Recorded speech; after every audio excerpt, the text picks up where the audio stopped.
Right, is that so? That's Fabian, isn't it? Yes, that's correct. Right. Okay. So we've got one of them. Is Yeah. Gustav there, or is he? Um, Hang on. Yeah, I mean, you called him, right? Yeah. How the two of you are? Right. Okay. Maybe he's having an issue with his sound. Maybe he is in America as well, so maybe it's taking a while to connect. Ah, right. Okay, fair enough. Yeah. I'm not even sure what this Huh? podcast is actually going to be called. So as of time being, it's here we go. Ah, there we Gustav, go. here you go. Gustavo Rodriguez joined. Hello? Ah, Gustav. Hello. Gustavo. How you guys doing? Yeah, good. Thanks. Just trying to get the dissertation done today. Well, not done, but trying to add to it. Added like 100 words, so that's today done. Out of how many? About 3,000 or so. 10,000. 10,000. Well, 1%. Done? Well, that's 1%, I suppose. This is kind of a. Sorry. Yeah, sorry. You gonna say?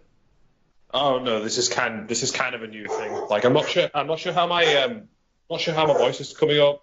Oh, Is that all? 1 second. 1 second. Hold on. Is he going outside to tell the dog to shut the fuck up?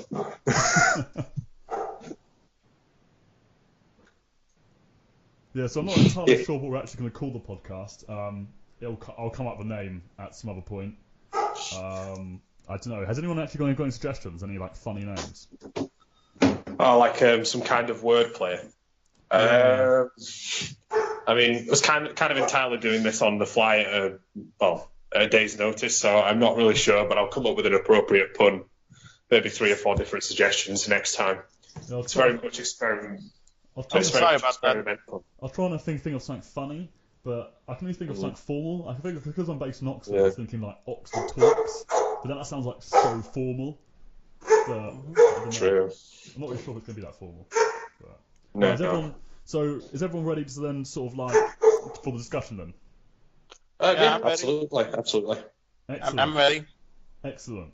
So basically, what we're going to be discussing is essentially about the new developments in Afrin in northern Syria. But then we might talk about the wider context in general, so the wider conflict and also just the region and sort of the geopolitical situation of what's sort of going on. So I'm not entirely sure how we should do it. So do I know the most on this specific situation out of the three of us? Yeah. I suspect so. It's very much a cause célèbre for you, isn't it? So. Yeah, that's true. I do like it. I do find it interesting. Okay. Yeah, I mean, I suppose what you could do is give a sort of a brief overview or summation of what exactly is happening at present. Okay. Yeah. I'll do that, and then you guys can take it in turn just to comment, and then we could just have like a general discussion, and discuss it more sort of in detail. I'm not sure if my computer's picking up the right microphone here because I've got a microphone on the computer and I've got like a nice microphone I bought. I don't know if it's picking up the right one. Hopefully my voice is coming across like nice and sort of crisp, but I don't know. Anyway, Yeah, I can hear you. You actually sound quite a lot more like a radio host than I was expecting. Oh really? Yeah. Hey, can you guys hear me? I can't. Maybe, we can hear you just fine. Yeah. Maybe I've got a natural voice for radio. Basically, so Afrin is in Rojava in northern Syria. It's made up of 3 main cantons. So Afrin is Afrin. Yeah. The other 2 being Jazeera. The other 2 being Jazeera and Euphrates, correct? Oh, sorry, you're right. Yeah. No, you're right. Okay, you might know more than me. So Afrin is one of the major regions of the sort of self-declared and sort of the liberated Rojava. So since the Syrian civil war started, Rojava has basically become an independent sort of self-governing territory, primarily made up of Kurds, but they've also been quite inclusive with sort of Arabs and like Turkmen and like Yazidis and other sort of ethnic groups that make up that region. But Turkey decided recently, I think it's been a few days ago now, they've decided to invade Afrin, and they've been sort of bombing civilians, and they've been invading with sort of their own Turkish-backed rebels and Turkish-backed militias. who they're sort of aiming to I think they're aiming to install the rebels into power in the Afrin region. And what we know as well, from there they're then planning to invade another area which is sort of more further south and away from the border. I can't remember what this area. I think it's. I can't remember. Manbij. There you go. Oh, you know more. You know more than me. Yeah, I can't quite pronounce that. Mavericks, right? Yeah. I knew the name by word, but I had to watch a few videos to get the actual pronunciation down because I wasn't sure if it was Manbij or Manbij. I kind of have a tendency to try and pronounce something with a J silently. Okay. But then obviously we're not. I mean, obviously we're not talking about something that's named in an Indo-European language here, are we? So obviously the rules are very different. I mean, I'm awful at pronouncing words. I mean, I love Spanish, but I even struggle with that. So I suppose you're not going to attempt to pronounce Gustavo in a sort of pseudo Spanish fashion, then, no? Yeah, that's a good enunciation. Gustavo Rodriguez or something like that. Oh, that's pretty good. Yeah. I do. I'm really not good at pronouncing stuff. So essentially, Turkey doesn't like Rojava, and essentially the government that's in charge of Rojava, which is the PYD, and there are groups such as the YPG and the YPJ, because they're associated with the PKK, who Turkey believe are a terrorist group within Turkey. Yeah. So the PKK essentially is a rebel group. Essentially, you can call them terrorists, or you can call them freedom fighters or whatnot. I mean, language like that is very sort of subjective. But they have been waging what essentially like a contracted war against Turkey for decades now. So Turkey really doesn't like them. And what Turkey's worried about is that if Rojava gains full independence, it will spur separatist movements in Turkey. And remember, Kurdistan makes up a huge territory in Turkey. Most of Kurdistan's in Turkey. So if Kurdistan does go independence, that means Turkey is going to lose a lot of land. And obviously, this wouldn't necessarily be a bad thing, per se, if you're a Turkish person living in another part. But Erdogan, who's very much a Turkish nationalist, really would not want to see that. So that's basically generally what's going on. So would you guys like to take it one at a time to then comment on your opinions on the situation? Sure. I mean, about the affiliation between the YPG, the People's Protection Units, and the PKK. I mean, Abdullah Öcalan, who's the leader in jail, if you like, of the PKK. He's a very popular figure in the Rojava region because Kurdish nationalism is very much a driving force for the Rojava project. I mean, Öcalan himself embraced a sort of left anarchist ideology, which is sort of carried through from Maoism. Oh, the Maoism.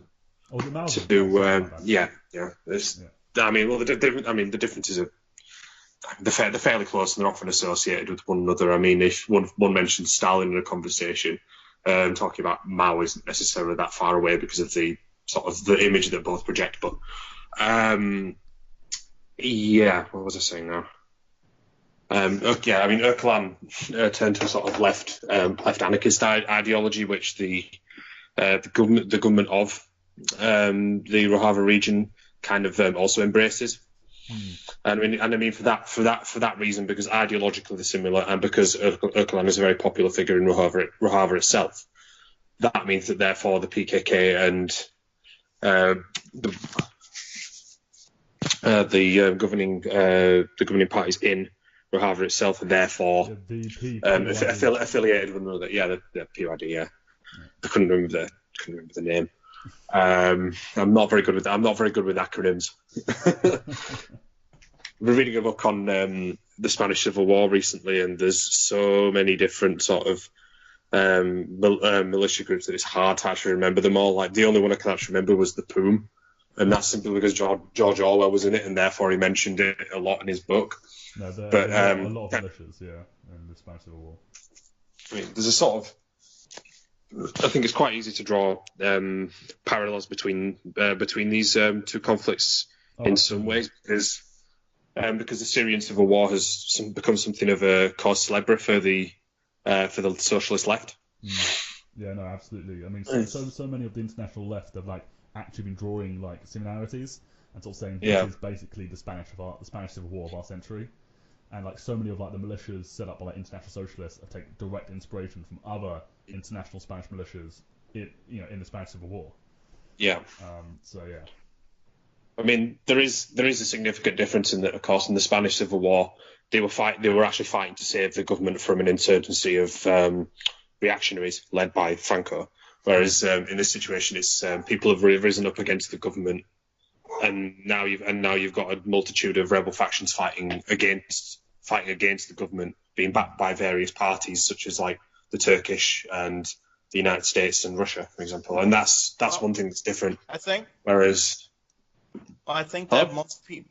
Well, if you guys are talking about Syria, though, there's actually a faction that actually does support the government. You can tell because, like during the Syrian occupied land or Syrian army occupied land, you see most of the civilians are going away from the rebel territories and going to Assad territory.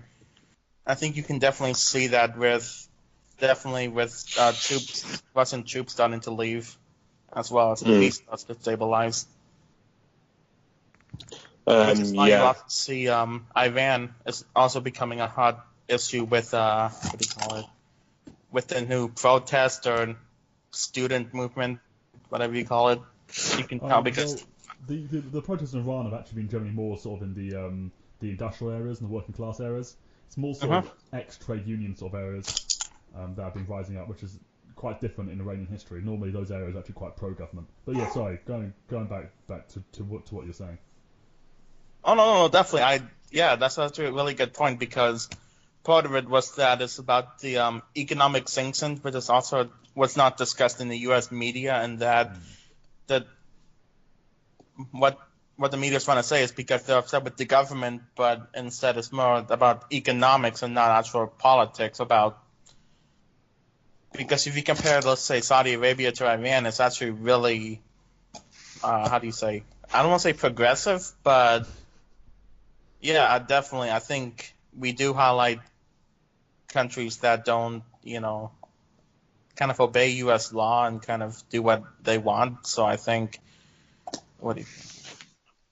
Yeah, well, so we definitely do see that. Well, I mean, comparing to Saudi Arabia is quite a low bar to compare against. That's true.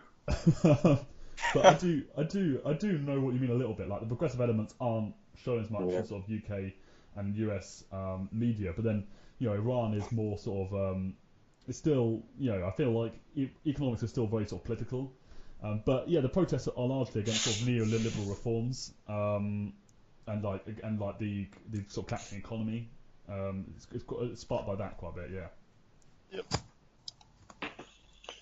Well, I mean, you can link economics to support for ideology in the first place. I mean, economic success can actually be used very effectively as a propaganda tool.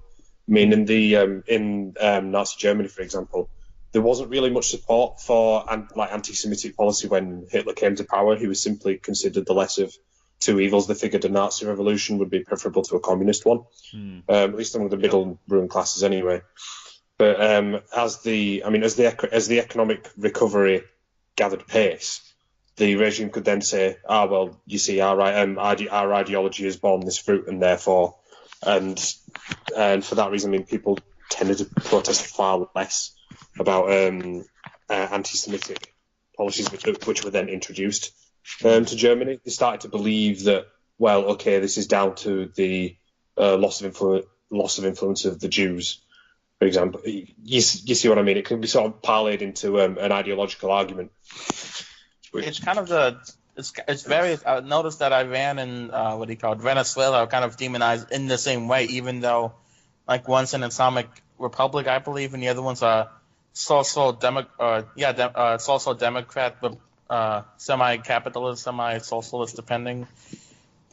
But you notice how the arguments are very similar, even though you wouldn't think they are. So I also noticed that lately. Iran. US media definitely demonizes people that the state doesn't like. I mean, Venezuela actually has the same style economy to Norway, like very similar style economy to Norway. But Yeah, but it's always made out to be this like communist state that's failing because of communism. But it's like economically, it's still pretty right wing. Yeah, that's true. I mean, I'm not really sure you can even directly compare Venezuela and Iran, except in the context of the perception of them, if you like. I mean, Iran, it is a dictatorship with constitutional provisos, but elections do kind of have significance in that there's a difference between somebody like somebody like Rouhani and somebody like Mahmoud Ahmadinejad, for example. I mean, one is a quote-unquote reformist, that being a relative term, and the other is a hardline conservative. Definitely. In Iranian politics, at the very least, but that means utter fanatic in reality. Also in Syria, though, like most leftists and far-righters do love Assad because Assad is, technically he is a capitalist, though. That's why many other people on the left don't support him, because he is a capitalist, but he does have qualities of the left that we admire, though, kind of the anti-imperialist, anti-globalist, whatever you want to call it. So there is that. Well, I mean, the far left are generally split between support for Rojava and the YPG and the PYD. I mean, I can see arguments for both and against. A split. The far right generally supports Assad, but now with Trump bombing Assad, I'm not sure the far right might splinter a little bit, and some of them might then support the moderate rebels or. No, that'll say, the globalist made Trump do it. Globalist is very much a buzzword for the far right, isn't it? It is, yeah. Well, the globalists, they're plotting to eat your babies. I'm still not even sure who the globalists are. So what's funny though is that kind of, I know it's like, not to like say it's even, but kind of if you lose globalist, it could mean imperialist. Like, so like the globalists are doing this, but no, it's actually the imperialists who are doing the same thing. So it's funny though, if you think about it, because global capitalism is kind of what they want to prevent, well, at least in their rhetoric. Well, I mean, we're far right.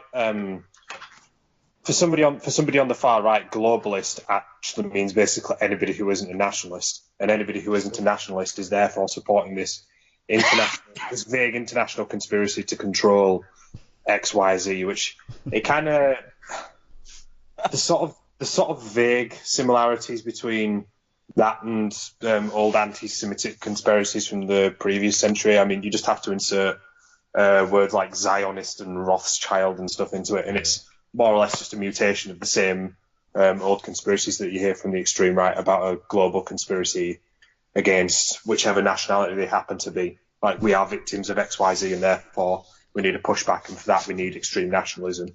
I think that could be considered. I think that I would consider that the root of the sort of far right obsession with globalism. It's a buzzword that's essentially a regurgitation of an old fascist conspiracy theory. Oh yeah, absolutely. But I mean, when someone on the far left, I think somebody on the far left. I mean, obviously that would include. I mean, I know that you'd consider yourself a Trotskyist, wouldn't you, Mark? And Gustavo, I don't really know. I've just met you. I mean, what kind of position would you consider yourself to be? I like. I'm not sure if you know Albania. Evan Hoxha, Albania. I don't know. He was kind of a Stalinist type guy. Kind of took after Stalin. Very anti-revisionist. Very anti-revisionist. I do also. Yeah, definitely. I would say not nationalist, but I'm also an internationalist and also a what do you call it? Liberation person. National liberation. Yeah, I do think each nation should have their sovereignty and their cultural identity. But also, I was watching a video a few days ago about national Bolshevism. I was curious about it. And they were talking about how all the people going to Europe, all the people going to Europe are like not all, but extreme, like all the extremists are going to Europe, so they're leaving out, which is why you're seeing a more leftist movement in the Middle East, because all the leftists are staying there, and comparatively, there's less extremists. I'm not entirely sure about that. I think there's a lot of extreme. Oh, no, that's a state theory. memory. Yeah, no, I kind of disagree with it too, but it's interesting if you look at it like that, like kind of population shift and who goes where and like whatnot. I mean, I feel like it's sort of just all the people who don't want to fight have become refugees and gone to Europe, and all the people who do want to fight have stayed.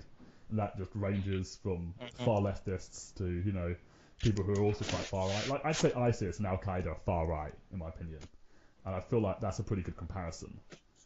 I mean, if you define how right wing somebody is by how far into the past they want to go, how much they want to preserve or restore old institutions. Somebody who wants to quite literally restore an empire that began in the mid 7th century, completely reconstructed caliphate fans in all of its glory, then yeah, I mean, groups like IS would be considered far right. I mean, you definitely do see most like right-wing nationalist groups saying, like Trump's quote of "Make America Great Again," and it's talking about how things were better in the 50s, things were also. But what many people neglect to think about is not, just a race issue, but it's also a class issue because we're talking about things were, like if you compare the 80s and 90s, Yeah. like if you look at NAFTA, which was discussed about in the United States, so you definitely do see economic anxiety. So what's funny is that many leftists I talk to have some strange sympathies for the far right, not the racist ones, but more people who have like more economic anxieties. And then there's Trump is a nationalist, therefore he's going to fix our economic issues because he's going to fight against the banks, whatever they think the banks mean. But I think a lot of Trump supporters definitely think that. They definitely think that Trump, because he's a nationalist, is going to provide healthcare and look after people. I actually saw an interview with some Trump supporters who thought Trump was going to bring them free healthcare. I don't know how they came to that conclusion, but they're like, he's a nationalist, he'd sort it all out. Well, he did. The problem is, though, he did, and it's like even if you watch the same speech, he'll contradict himself. He'll say, why are people dying on the streets? We need health care. We're America. We can afford it. That's not, let's send our soldiers home and let's pay for infrastructure. And, a few minutes later, he'll talk about, we need to increase military to fight against ISIS and help Russia. So it's like, okay.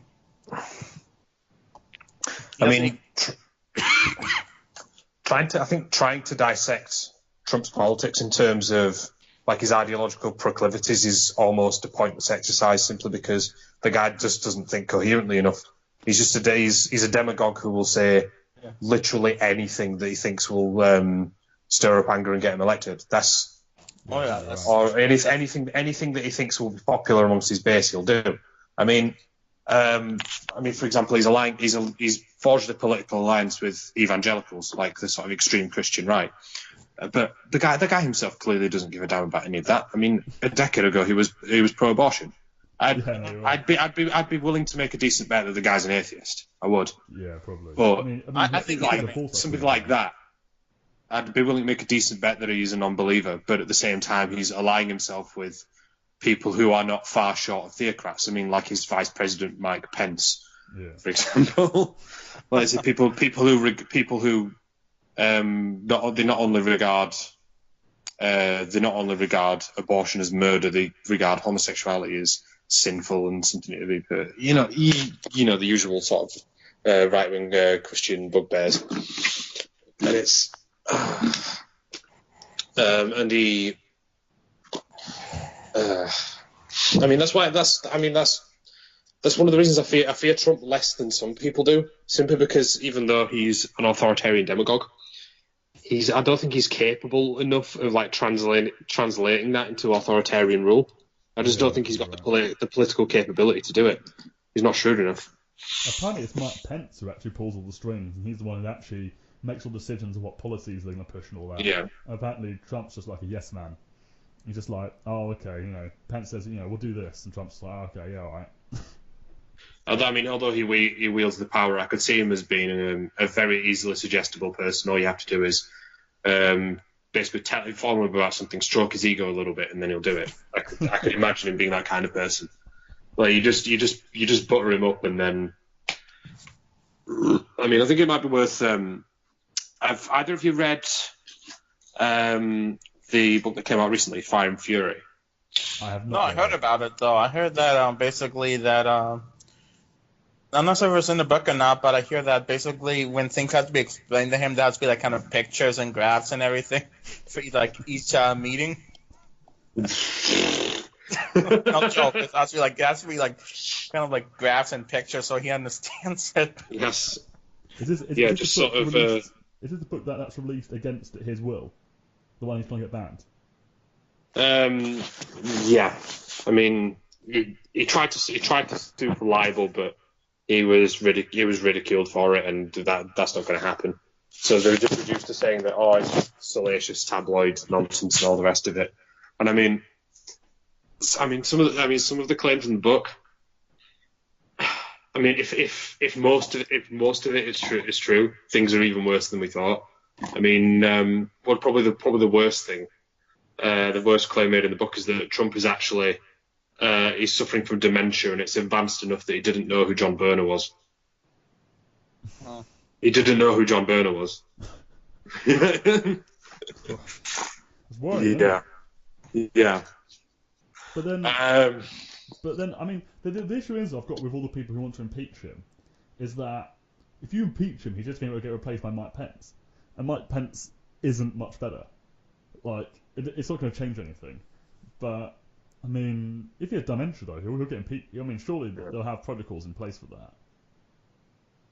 That was funny. Said all the Democrats who wanna impeach him, they keep on saying, when the moment they called him presidential, when they actually started to respect him a little bit, is when he did I don't know if you guys remember, but the Moab bomb in Syria, he bombed all the Syrian air bases and everything, and just bombed everywhere. Yeah, that was the Moab bomb was Afghanistan, where he dropped the mother of all bombs. Afghanistan, you're right. It had a blast radius of a mile. Trump, you're so professional, you're this, you're that. It was all it's ridiculous. I mean, you also see it too when, even Democrats are starting to, talk about, Bush was a good president, and just because Bush was talking bad about Trump doesn't mean that we should forget Bush at all. But I mean, I guess for most Democrats, that's enough.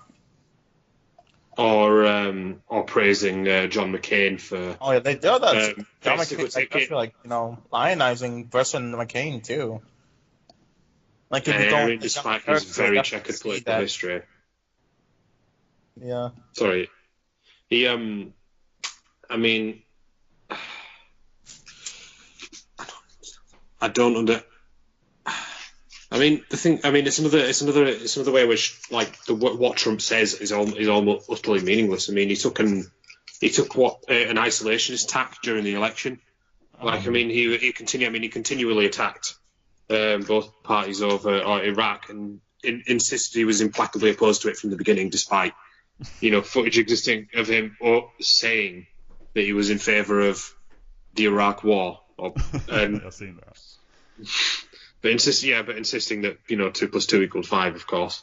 And then as soon as he takes political office, then all of a sudden he realizes actually this shit was a little bit harder than I thought, and I really don't know very much, and therefore he's leaning on other people to do his foreign policy for him for the most part, which basically means just going along with the more hawkish of the Republicans regarding, let's say, Afghanistan or Syria, for example. I mean, the Moab thing was just it seemed like more of a statement than anything else, almost like a dick waving gesture. Uh-huh. It will just drop a really, really giant bomb with a blast radius of 1 mile, and that'll prove how serious I am about beating terrorists.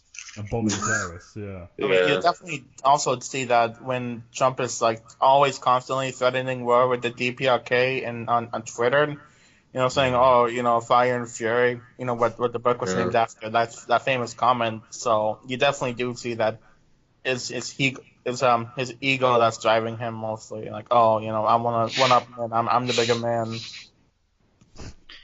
Yeah, and I mean, yeah. But then sort of right-wing sort of strongmen have always been a bit like that, because that's what Trump's tried to sort of style himself a little bit, sort of a bit like a strongman. even That's though true, but at least he most of them refused to like go and serve no, in Vietnam. And like isn't there's really some strong there at all. coherent theory to them. Like they always have some consistency. Like they know, like it's not just random. Like they have some common sense. I think Trump is just, well, he still has his ego, but it's like losing insanity too. Like he doesn't even know. Yeah, but I mean, if you compare him to like, I know this is a bit of a comparison, and I'm not saying Trump is necessarily, I'm not saying he's a proper fascist, but if you compare him to Mussolini was like that. Mussolini was not consistent at all. I mean, he started off as a socialist, and then he decided he didn't like socialism, and then near when they started losing the war, he then decided he did like socialism, and came out as a socialist again, and Hitler was apparently really embarrassed, and he was the same. He just like flip flopped all the time, and no one knew what his policies were or anything. Like, he told Hitler he was ready for World War II, and then when it started, he was like, "Oh, actually, I'm not." Apparently, he sent a picture of a photoshopped picture of all these like aeroplanes. It wasn't photoshopped, but they'd put like paper aeroplanes up and all that to try and make it look like they got all these planes, all these tanks. And he sent it to Hitler, like, "Yeah, I'm definitely ready." And when it started, he was like, "Oh, actually, I don't actually have these many planes or tanks." I mean, one of the interesting things about the directive to invade Poland on the 1st of September 1939 is that it was originally planned for the 26th, but Hitler had to cancel it at the last second because Mussolini told him he wasn't ready, and then Hitler 2 days later basically decided, well, fuck him. I've already made a non-aggression pact with the Soviet Union, so fuck it, and then invaded Poland, figuring that knowing the British and French couldn't do anything, thinking that they would chicken out again, which they didn't, but then did nothing anyway, despite the saber-rattling declaration of war. Yeah, I mean, Mussolini went from being pro trade union to pro breaking up strikes by violent force in the space of 1 year. Yeah, I mean, he flip-flopped on the issue massively. I don't think it's that much of a coincidence that there is a sort of a lot of traffic between people who are former socialists and who then end up being fascists, or people who used to be libertarians who then end up being socialists. Or I mean, this isn't horseshoe theory or anything, because there is obviously a massive ideological divide between the two. But I think the thing about fascism is that it promises a kind of a different sort of utopia. Like, I mean, Mussolini, for example, went in. He always talked about building a new society which would be led by the new man, with the new woman stood behind him, to actually sort of this idea that you can actually change like what it means to be it's like a human being, or change what it means to be an Italian. So this project of like this project of national regeneration behind the idea, because it's still collectivist. It's still collectivist, but it's just sort of saturated with these emotional appeals that would tug on the heartstrings of a lot of people who still carry these sentiments about like national identity and what it means to be like an Italian, or Because an interesting fact is that actually they were talking about how like Italy up until then didn't have much colonies in Africa, so that's kind of like seeing how you're a great nation of how many colonies you had in Africa or the Americas or in Asia or whatever, and so that's why you see, I think it was Ethiopia Ethiopia? Yeah, he tried to conquer it. They lost to him, or the Italians lost, I think, in Ethiopia. Yeah. The Italians when it was still the Kingdom of Italy, I think it was 1906. They invaded what was then called Abyssinia. It's Ethiopia now, but it used to be called Abyssinia, and they failed then. In 1935, the Italians invaded again, considering it kind of unfinished business. I mean, because for a fascist, a defeat is always something you've got to take revenge for. Yeah. For a reactionary, that's the case as well. I mean, like one of the prime factors behind Russia's keenness to enter the First World War was the fact that they'd been defeated by the Japanese in 1905. But kind of getting sidetracked there. But yeah, they invaded Abyssinia in 1935, and of course they conquered it because they really couldn't stand against the sort of newly remilitarized but ultimately still weak and incompetent Italy. Yeah. And yeah. It was intended as a show of national prestige and to boost Mussolini's standing at home, and it worked because he actually reached the peak of his popularity at that point. And you had people sending in letters to him,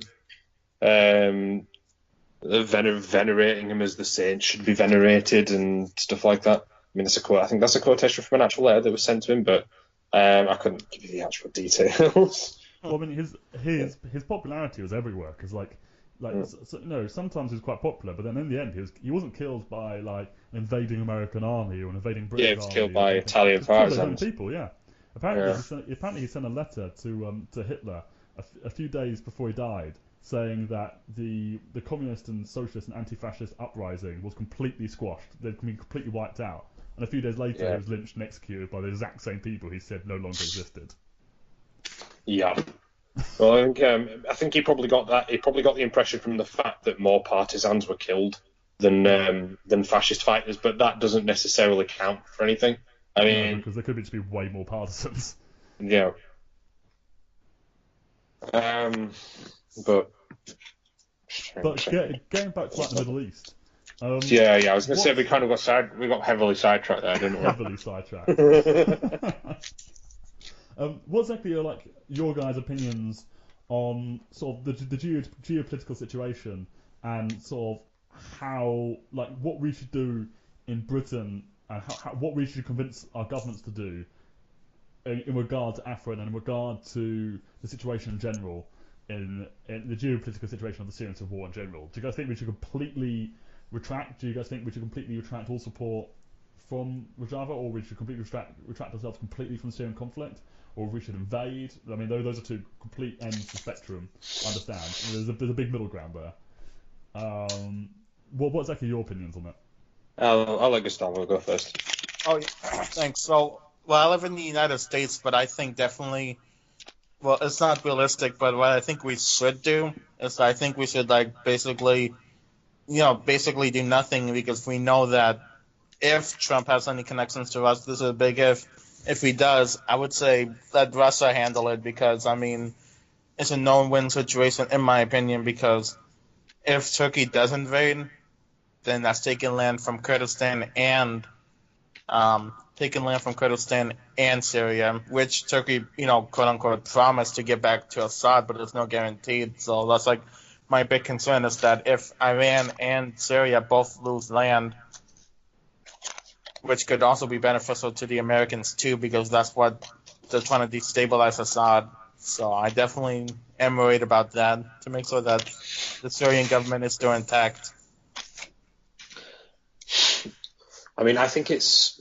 Am I sniffing quite a lot? I'm not really sure. I kind of do it unconsciously. I've only noticed it a few times. Okay. I didn't want to go like full Slavoj Žižek on it. I happen to have rhinitis. So on. Yeah.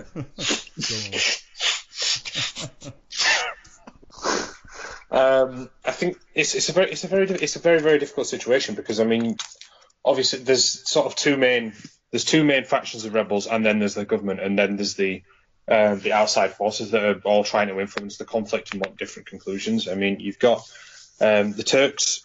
The Turks, in the most part, don't want any kind of Kurdish presence near their border whatsoever, because they might consider that as they might be supporting like the PKK militant operations within their own borders by proxy, or it might embolden calls for increased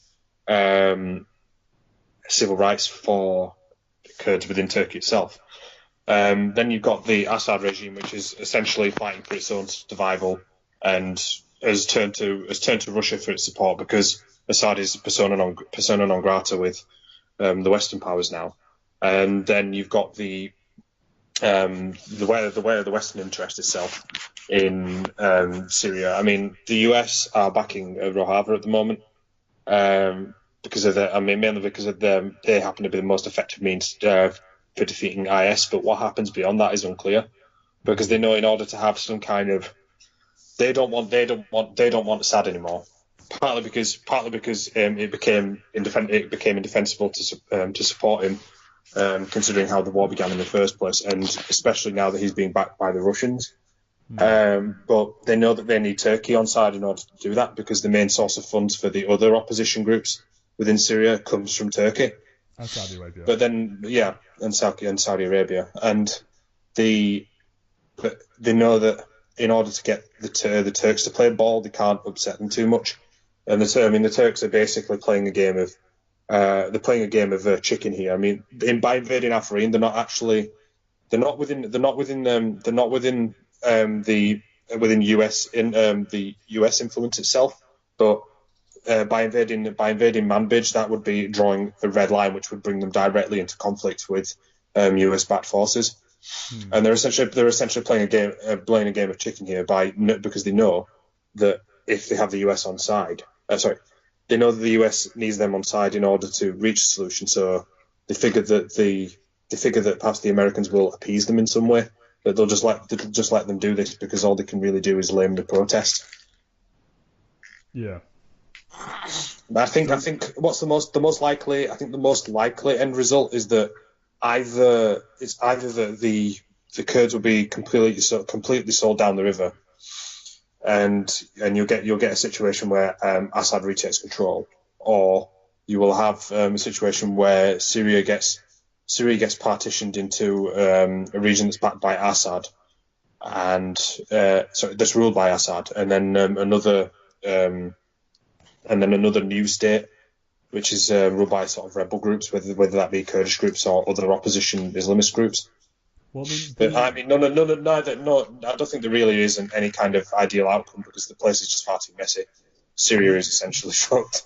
I mean, the SDF, the Syrian Democratic Forces, which is primarily made up of the YPG. I think the YPG make up like 50 or 60% of the forces, so like most of them. Yeah. But they do actually have like Arabs within the ranks as well. Yeah, other that's sort true. of groups that were previously in the Free Syrian Army, but have now. Yeah. I feel like because obviously the Free Syrian Army was just like a mess of like completely contradictory groups together. Like obviously you had like fascists, like Al Qaeda types, and proper sort of jihadis and so on. But then you also had groups that are a little bit more sort of like a little bit some were socialist. A few like the Sedov Leon Brigade, which is really small but was socialist, and there's a few other who are a little bit more sort of like liberal. And I think like the sort of more liberal ones have now gone to the YPG and SDF. I'm not. Yeah, I mean, I'm kind of torn on. I think you're right. I think it'll end up being partitioned. I think, but I don't know. Because we've been waiting for the YPG and Assad's forces to meet after ISIS has been defeated, and they've met up now. Like they're now bordering each other because they weren't really that near. They were complete opposite sides of the map from most of the war, and now they've met. And they haven't fought each other or much. I know there's been a few skirmishes, but not much. They've mostly sort of watch each other and put loads of soldiers on the borders with each other. But so I'm not sure what's going on. I'm not sure if they're going to fight and if there's going to be the war's going to prolong even more. I'm not even sure who'd win, because I mean the Kurds really know what they're doing in those mountains. The mountain range of the homeland. I mean, you presume Assad would win if they had a full-out war because he'd have Russian backing and Iranian backing. But then I don't know. But then I don't know if Assad will have a deal with the PYD, where the PYD will get an autonomous region, and the Kurds will get an autonomous region with maybe support to crush other rebels, and with support maybe that they would be kind of friendly towards the Syrian government. I don't know. I think that's also on the cards. I don't know if Assad will necessarily say that they're not allowed to have an autonomous region or an independent region in the north. I think it'd be in his best interest to do that, to have a good relationship with the YPG, because you see them switching from America to Israel to basically whoever will help them whoever have a country. So I think Assad, if he's smart, he would definitely try to win the YPG over from, let's say, having Israel support, which we do see them like kind of allying themselves with Israel. I'm not entirely sure if they're really. I know Kurds in Iraq were friendly with Israel. I'm not sure if the YPG and the PYD and all that are particularly that friendly with Israel. I know. Well, the position with the USA. The position of the Israeli Foreign Ministry on the YPG is that they do have a right to self-determination within the region. So I mean, in that sense, I mean, at least nominally, they do support an independent Kurdish state in the autonomous regions in the north. But I mean, Assad himself simply he doesn't recognise. All right, his government doesn't recognise the right of the YPG to establish an autonomous government in Rojava. He doesn't accept that they have the right to form any kind of government. As far as he's concerned, that's still Syrian government territory. I mean, whether that would change in some kind of political settlement, I don't know, because I mean, once the sort of almost like the unifying enemy in the form of IS and the related Al Qaeda group, the Al Nusra Front, are defeated. I mean, there's only really two ways it could go down. Either some kind of settlement or a protracted war with better equipped Syrian government forces against rebels using guerrilla tactics in the north. But I mean, the Assad government might be emboldened to try and do that with Russian backing. They might think that they can force them out by doing that because they have the backing of an aspiring major power. It depends on what the United States does. Definitely, because they don't want Assad. They don't want Assad there. No, I think at the same time, they don't want the Russian. But at the same time, they do not want.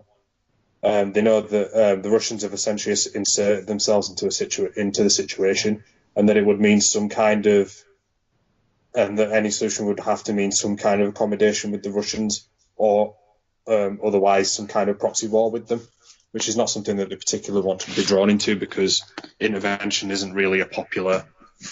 It isn't popular with the public, considering the disaster that was the Iraqi invasion of 2003. So, I mean, I definitely do see that some of the people in the United States are starting to say, like, okay, we have to deal with the fact that Assad is going to remain president and that he is, the one to win this. So they are finally accepting that. So I think that if there is for the foreseeable future, it will be in a Syrian ruled by the Assad, until whoever decides to run again. I mean, one rather disastrous consequence, I think, of this war will be that you might well have further reprisal killings by the Assad government, as has already happened in the territories that they've retaken from rebels within Syria itself. But then, if say the opposition were to somehow win, you might get something similar, considering that they've also participated in outrageous human rights abuses as well. They've done things like that. Outside Damascus, some of the opposition groups there put Alawites in cages and paraded them around. All sides have done some pretty nasty things. Besides from maybe the YPG to an extent, I haven't really heard much nasty stuff from them. But I'm not going to say they haven't done any because this is just going off what I've heard. They're accused of. I don't know how much whether you could call this an accusation at all, but they've been accused of introducing conscription, including child soldiers. I think I've heard that. That's as much as I've heard about it. I don't know whether it's true or not. Because I've not really investigated it to any extent, so I'd feel kind of foolish, sort of committing myself and saying, "Oh yeah, this definitely happened," or "That definitely happened." But I wouldn't be surprised. In the context of a civil war, like sort of basics, yeah. But yeah, it's almost a matter of necessity, isn't it? Yeah, well, conscription. I think all sides are doing that in one way or another. If it's proper conscription, or even if it's just pressure, in Britain during World War II, there was a lot of pressure for people to join up then, but it wasn't necessarily conscription. In the same way, in Syria, but then even then, conscription versus actual massacring of civilians and so on. It doesn't, like, I Yeah. don't want to say it's okay, but it's not. You can almost understand the necessity of it when it's an existential struggle. Yeah. I suppose is one way of putting it. And I mean, I don't know whether it's necessarily popular or not. I mean, in revolutionary France, the government didn't have that much trouble conscripting so many people to fight, because the idea was it was a people's army of some kind, and therefore their troops had much better morale than the professional armies of their enemies, who were mostly people from. They were often like people from, let's say, poorer regions who were dragooned into fighting, or in the case of the British, not necessarily competent noblemen who just sort of bought a commission, if you like. I mean, that was something that ended in the Crimean War due to a couple of rather infamous incidents, like the charge of the Light Brigade, which I've no doubt you've heard of. Yeah, I have, yeah. where the cavalry charged, where the men charged the wrong way, straight into artillery fire and were gunned down. Well, that's why capitalist armies in, like, the English Civil War, for example, did so much better than, like, feudal armies. Because in, like, the English Civil War, the monarchists, all the generals and all the officers were literally just a general officer because they were like the lord or something. They therefore didn't necessarily mean that they were particularly good at leading men. Meanwhile, the capitalist armies and the of Cromwell and so on, it was based on merit rather than. It was based on merit to an extent. I mean, obviously, I know like officers are more likely to be like middle class, but if you were working class and you were actually very good at like warfare and strategy, you would get a position that higher up, and they would listen to you. Mm-hmm. It's a more competent structure. Yeah. Yeah. But I mean, going better back to Syria again, because you kind of gone off on a tangent again. Yeah. Yeah. Yeah. So how exactly do you think it's going to end, Gustavo? What was that? How exactly do you think Syria is going to end?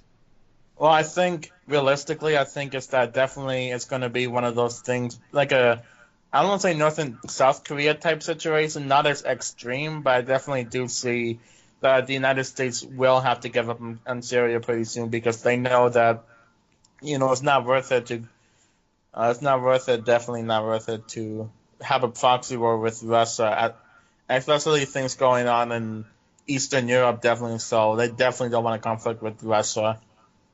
As much as the neocons and neoliberals are trying to push for it, but definitely I don't think Trump is that stupid enough to actually do anything about it.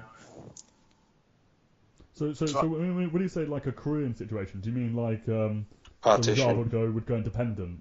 Like I kind of see like a sort of American backed. Like kind of Iran and Iran and Syria as like not almost like Russian territory, but protectorates of like Russian influenced, and then you got Lebanon, you got, let me think, all the other U.S. occupied U.S. occupied land. So I definitely do think that there won't be as many news stories going on about Syria, and more trying to destabilize Iran, because the original idea was that they're trying to get an oil pipeline through Syria, which is why they're trying to do it.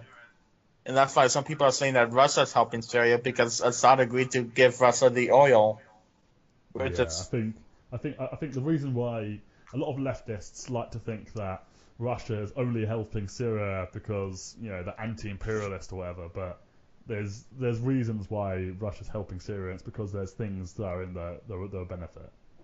They're going to benefit from stuff. I think it's a kind of dangerous.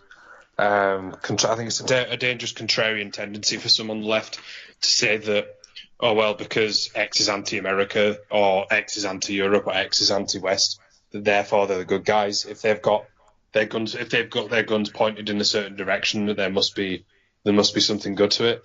If that makes any sense, like what you might almost call like the George Galloway position, where You just go from one dictator to the next, like praising Bashar al-Assad, praising Saddam Hussein, or screaming victory to the Intifada in a, let's say, in a crowd of sort of like mad Hamas type theocrats. I was a few days ago. I was having a discussion. I don't know if you know him or not. Jason Unruh. He's kind of a famous. Maoist Rebel News. Yeah. Yeah. Well, we were talking about it, saying basically that the reason why he does stand up for Assad is because of his third world theory, saying that we have to support the capitalists if they're in a third world and fighting against imperialism, so that when they have their sovereignty, their citizens can rise up and overtake the capitalists. Because if not, if the nationalist capitalist loses to the imperialist, then it's going to be a stronger capitalist that takes over. That's what the theory says. So I think that's why Jason supports Assad and all these other quote unquote not fascist, but kind of authoritarian leaders. But I think the issue with that is that sometimes people end up supporting the national bourgeoisie against trade unionists and against socialists and against like left. Like what's Jason's opinion on Iran and what's going on there? Because the protests there are actually quite left wing. Is he pro stamping them out, or is he? He says that. Or is he with the trade unionists? He hasn't said anything about that, but he, like in his video and when he talks to me, he does say that there does definitely need to be serious economic reforms, and that the economic ones are justified, but he is worried that some element is not a natural occurring one, and that he says that the pro-government pro-governments are a lot bigger than the anti-government protests, and that the media doesn't cover the pro-government one. And also, I think there's a case of third worlders have an issue of saying everyone who isn't pro the. It sounds weird, but every socialist who's not agreeing with Assad or Iran has to be a U.S. puppet, which is not a very dialectical view of things, if you agree. But then, I don't want to put words in Jason's mouth, but I definitely do see him thinking like that, what, you can't be against Assad, you have to be a U.S. puppet then, when there are criticisms of him, definitely. Well, I speak as someone who's not really, I don't think I could accurately call myself a socialist, much less a communist. But I mean, if I was, I don't think I could consider Jason Unruh even a serious person even then. I mean, because I think any serious person who supports, like, say, a communist line, where you sort of like make excuses for every authoritarian regime going simply because they're anti-West. I don't think it's defensible at all. No, I mean, agree, in his case, he's comparing. I mean, he's saying that. Maybe there is more support for who knows, but simply by comparing the size of crowds of demonstrations, but it misses the point in that. I mean, Iran is an authoritarian dictatorship. Oh, definitely. And they tend to, and I don't mean just because that's bad.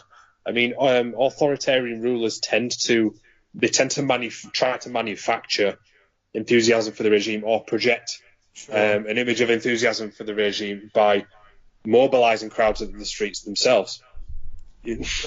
Sort of giving the effect, like, so giving the impression of popular support. And I mean, I would imagine that Iran is no exception to that. So I don't think you could say, this is necessarily against the will of the people simply because the crowds in pro-regime demonstrations are bigger, because there's every chance that that's manufactured, that those people have been brought out into the streets, that they've been dragooned into mobilizing in support of the regime.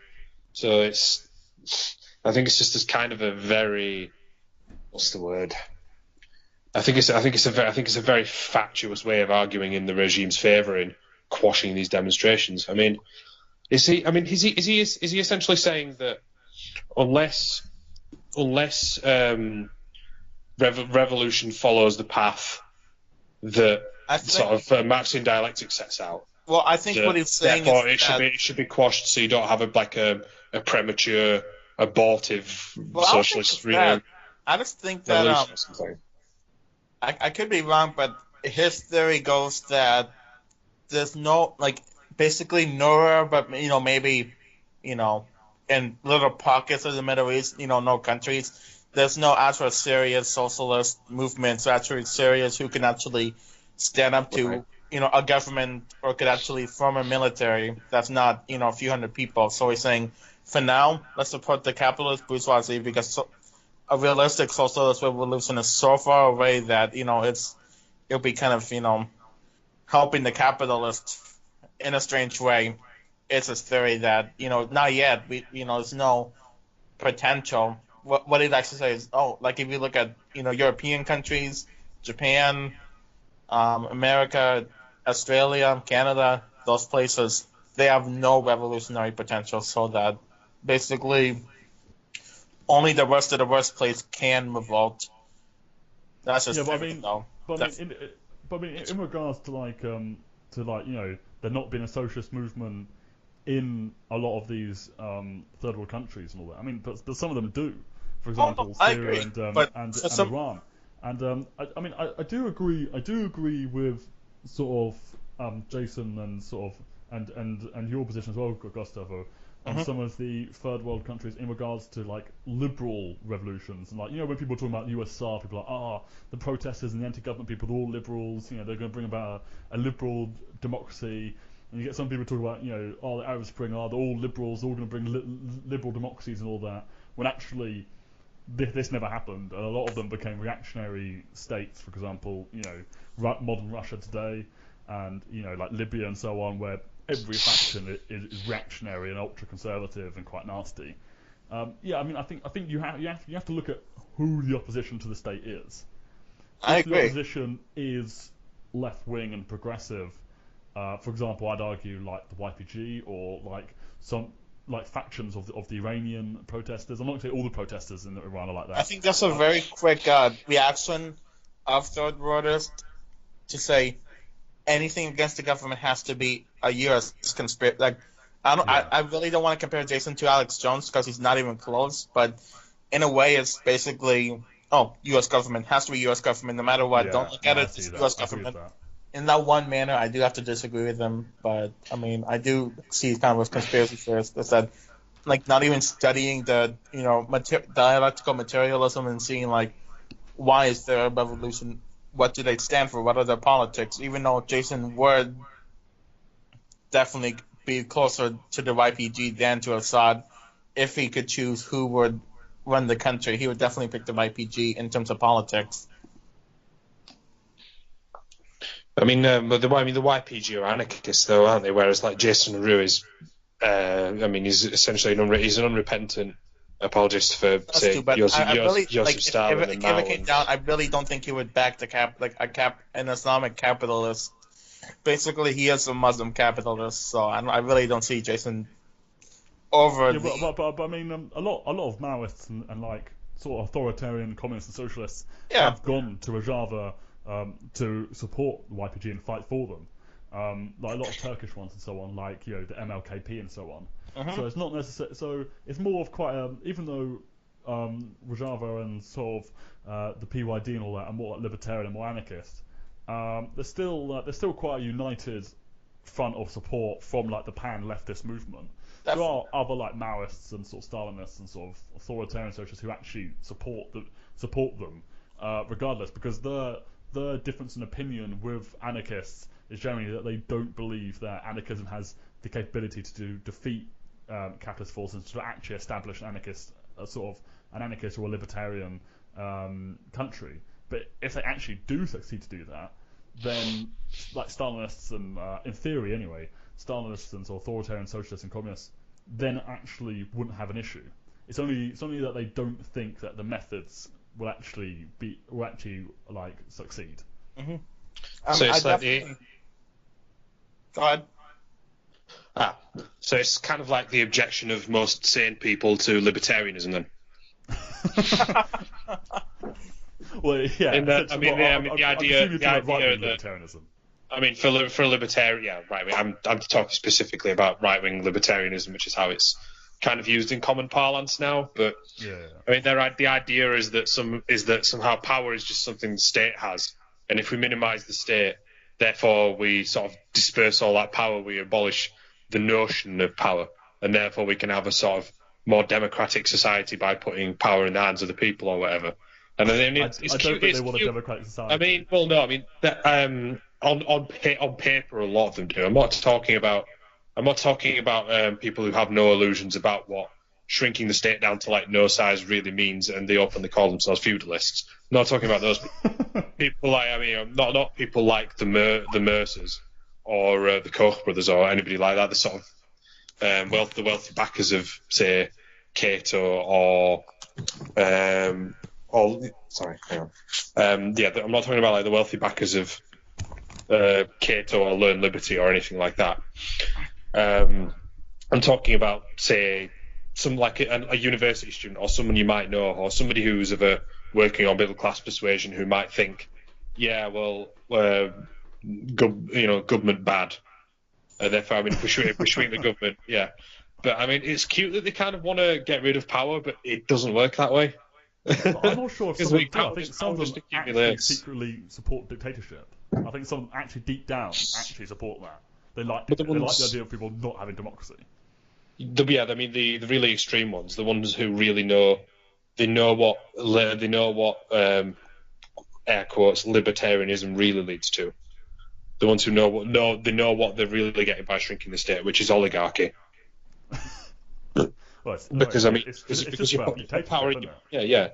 yeah. I mean, you put power in the hands of, you essentially you transfer, you transfer power from an accountable body with institutions and a rule of law to unaccountable plutocrats who then have even more power to exploit people. And that, I mean, in Russia, for example, that's pretty much what happened following the collapse of the USSR. You had a fire sale of state assets to oligarchs, and then and then people were sort of introduced to this sort of failed hard right notion of progress, where technology means markets means innovation means some good thing. Like once that was, but then they quickly realised that was bullshit as well, and then elected Vladimir Putin, who then incorporated the oligarchy into the state, and now you have this situation where it's kind of a sort of capitalist cronyism, if you like, where all the major assets are owned by the state, but the CEOs of those companies are all Putin's cronies.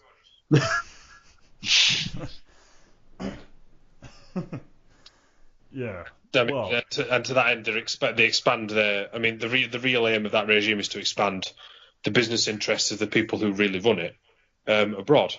That's the goal, really. But to that end, they use Russian nationalistic fervor as a means to an end, which means that they've got to try and enhance their international prestige and make a big noise about being a main player with Syria. Yeah. And the situation in Syria, I mean, that's the Russians' main interest in Syria. They're throwing the weight around to make a statement that they're a big player on the international stage. Russia now is nothing compared to how it used to be under USSR. I mean, now it's like a regional power at best. Under USSR, it was a major superpower. Like, it had influence in South America, Asia. Like, it was a really sort of. I mean, we can debate other aspects of it, which weren't necessarily, weren't necessarily as good, but power-wise and influence-wise, it's nothing now. It's just a shadow of that. Well, I mean, the main reason for that is that it had an ideology that was exportable to other countries. I mean, Russian nationalism doesn't chime with Marxist revolutionaries in Cuba and China, does it? Whereas the notion of world socialism does. And to that extent, they could align themselves with foreign countries other countries that had embraced socialism. I mean, there was eventually a Sino-Soviet split, but the Russians had more influence because their ideology reached a wider audience. And I mean, it was enough that the United States was afraid of it and adopted the doctrine of containment, which basically meant aligning with anybody that was anti-communist, even if they were more viciously authoritarian than the communists actually were. So it's like Saudi Arabia.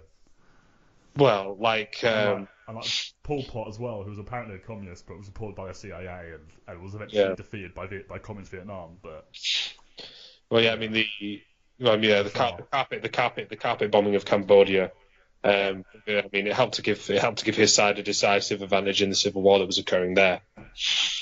I mean, did you know that he actually adopted the Vendée calendar? What? The French Revolutionary calendar. He reset the calendar to year 0 of the French Revolutionary calendar. Really? Such was his extreme commitment to Enlightenment philosophy. I don't know why he did it. I'm not an expert on the Khmer Rouge, but yeah, I mean I think that demonstrates the fanaticism of the man. Wasn't Pol Pot a bit of a fascist though, essentially? I don't know much. I think again or whatnot. No, if we're talking about Pol Pot, he was definitely a nationalist. So you definitely do see that. Talking about how he kicked out everyone but Cambodians out of his country. Yeah. So we definitely do see like a bit of nationalism in his rhetoric, kind of thing. I mean, yeah, it's an interesting thing about regimes of this type, that they're not necessarily immune to let's say nationalistic sentiment. Yeah. I mean, Joseph Stalin, for example, actually turned to stoking Russian national feeling in the Second World War. Definitely. He changed the emphasis of his of his rhetoric from sort of, like Marxist-Leninist notions of creating the better society to Russian national feeling, to the point where he even brought back the Russian Orthodox Church, allowing people to actually worship again, and introducing sort of socially conservative policies not long before the war in the late 30s and that kind of thing. I mean, banning homosexuality. Well, yeah, I mean, before the Red Army offensive on the Don in 1942, he spoke of this offensive, the offensive determining the fate of the country, and whether it remained an independent country or fell to the Nazis or whatever. Appealing to national sentiment. I mean, in North Korea, like, the ideology has kind of mutated quite a lot since. I mean, it was initially sort of communist in a roughly like Stalinist, Maoist type sense. I mean, they were being backed by Kim Il Sung was being backed by the Chinese in the Korean War, but it shifted from Russia a little bit. and Russia. But originally Russia, then it switched to China. But yeah. Support, yeah. Well, I mean, but the emphasis, the doctrine itself, the political ideology itself, it switched from something that was essentially communism to something that's probably, I would say, is closer to fascism now. The Juche idea, which heavily evokes Korean ethnic nationalism, which is, I mean, interestingly, ethnic nationalism isn't just a thing in North Korea. There's quite a bit of it south of the border as well. You'd be surprised. But I only know this because I had a girlfriend who was from Korea, and she told me about just how prevalent racial nationalism actually is in the south too. Yeah, I know that. Yeah. I think what's interesting though is that you definitely do see, like, even though like Japan and South Korea do align with the fact that they're anti-North Korean in effect, but you definitely do see anti-Korean sentiments in Japan, like extreme anti-Korean sentiments, which is interesting because what's interesting though, you see a bunch of, originally I think there were South Koreans who were living in Japan, but because it was the North that was giving them money and building them schools and everything, they started to align more with the North because they were the ones who were helping them in Japan. Yeah, so many generations later, you do see that they're more loyal to the North because they were the ones who were helping them. Yeah, that was South. So that was South Koreans who were captured by the Japanese, like slaves, sort of, during World War II. And then after Japan lost, they had to free them. But even though they came from generally southern Korea, because of North Korean money and North Korean influence, they're really, like, to this day, they're really pro North Korea. Like really, they have like pictures of like Kim Jong Il in like their schools and like the community areas. Definitely. But I mean, it's probably due to like it's probably due to like Japanese racism towards them as well. And like they probably view South Korea as a bit of like a Japanese puppet or a bit of like an American puppet, and therefore they probably look to like more North Korea in order to sort of escape the prejudice, the prejudice and like racism they experience from like the Japanese. Oh, definitely. It's probably to do with that as well, because obviously the Korean money dried up along like a few decades ago. They don't really get any money anymore, but it still persisted, which is it's quite interesting. Yeah, I know, yeah, I've heard about that. What did I tell you about that? You're talking to Gustavo or to me? Gustavo. Okay. I don't know where I saw that. I know I think I was talking to Mark yesterday. I don't know if you remember this, but I was saying that I think Kim Jong Un's ideology would have to be national Bolshevism without a bit of irony when I say that, because I think you definitely do see like nationalism does playing a role, and socialism heavily socialist economic. So I definitely do see a bit of national Bolshevism in Kim Jong Un. I mean, Juche sort of refers to itself as socialism in our style. Mm-hmm. Because like if you look at Cuba though, you won't see like I don't know like you definitely don't see like an ethnic form of socialism. It's just regular Cuba and happens to be a socialist economy type of deal, like more open, more willing to. Like, you definitely do see an openness in Cuba. Like, they're willing to, like, talk to people on the internet. Even though internet's, like, really slow right now. Like, you do see many Cubans who are, like, very open to society. Well, Cuba has a really... it's quite strange, because the revolution originally was more nationalist, and Castro you could call more of a nationalist. But, but it also has really influenced international socialist... influence as well. Like Che was definitely a massive international socialist. Like Che was, and then Che is massively promoted by Castro and the Cuban government. No. So it's a strange mix of sort of nationalism and internationalism, I guess. I think what I love though is that how all the right wingers are calling like Che like a complete racist because of one quote he said like many years ago. Before his left wing. And his mother's like, and his diaries. Yeah, when he was young. when he was a right winger. But then you forget that, he trained many people in Africa. I think Uganda, what was it? An African country, in that he, gave us he sacrificed his life many times to help Africa from colonialism. Like, if you're racist, why would you even care about Africa if you really had those views? Yeah. Well, I mean, you're saying that people are quote mining him based upon his political outlook before he changed to socialism. Is that right? Yeah, I think so. Right. Yeah, I'm no expert on Che Guevara, if I'm being honest. I mean, all I know is that he used to be a doctor, and then he was a key player in the Castro regime within Cuba itself. That's about as much as I know. Yeah. But it sounds a bit like saying that have you heard of the French comedian Dieudonné? No, I have not. This used to be someone who positioned himself on the far left, but is now like an Islamic anti-Semitic lunatic. Huh. And it's like, I mean, you couldn't accurately capture his current political views based on something he said 15 years ago. Because he's done a complete about face with his political positions.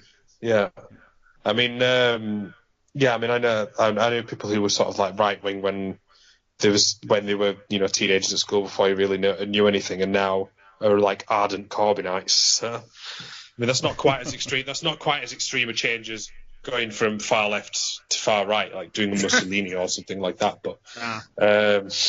Not coining that as a move, a dance move, do the Mussolini.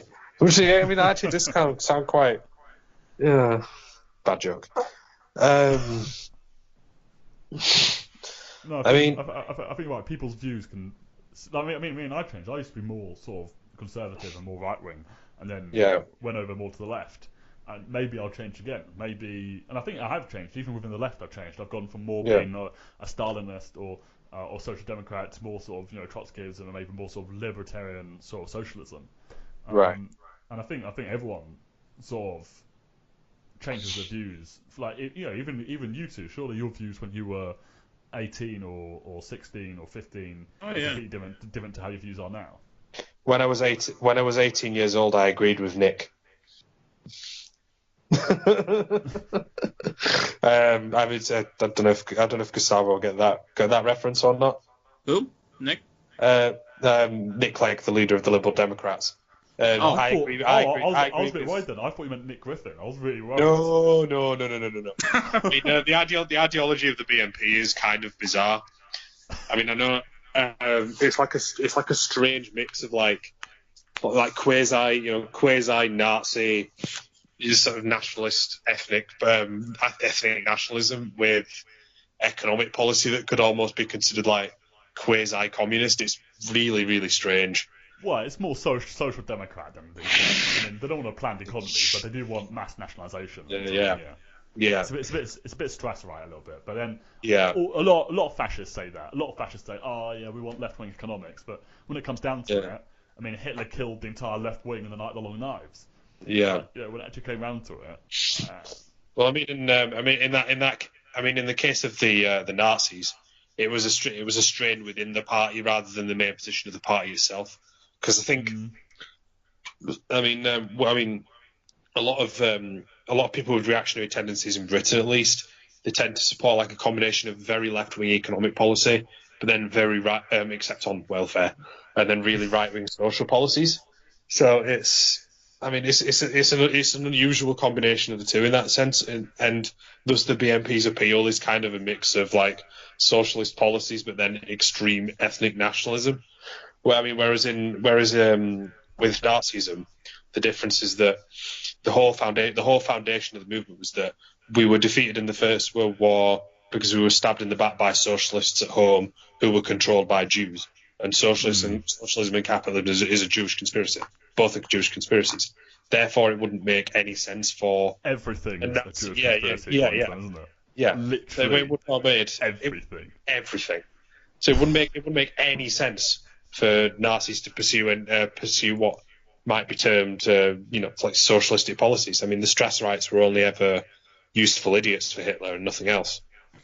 I mean, Goebbels kind of shared those ideas in his early days in the party, but I mean, Hitler saw him as more valuable than say Strasser or Ernst Röhm were later on, and so he sort of stroked his ego a bit and cajoled him in order to get him round to his way of thinking, and it worked. Yeah. Whereas, I mean, the rest of them were just disposed of at the first opportunity in 1934. Well, we have to remember with Strasser, there's actually two Strassers. They're both brothers, and they both have pretty much the same opinions. Yeah. But there was two of them. One of them stayed in the pie, and the other one fled to Austria. And the one that stayed in the pie was executed during the Night of the Long Knives. The one that fled to Austria, I don't know how he died. I think he might have died after the German invasion, or he might have just hit the entire time and died of old age. Yeah. Again, I don't know much about all the various sort of strands of Nazism, like, but it's almost a rabbit hole. I think I know of there's three: National Bolshevism, which is kind of a Russian invention, Hitlerism, and Strasserism. Yeah, but isn't Strasserism and National Bolshevism like kind of the same thing, or is Strasser a little bit more like a social democrat, or is Strasser more like a Clement Attlee, but a really racist Clement Attlee? Well, what most Strassers say is that like a really racist Stalin. Is that Nazism was originally left wing, which is why you find the quote, which most right wingers today take out of context. We are socialists. We are enemies of today's modern capitalist society. So on. That wasn't Hitler who said that. That was, I think, a Strasserite who said that. So,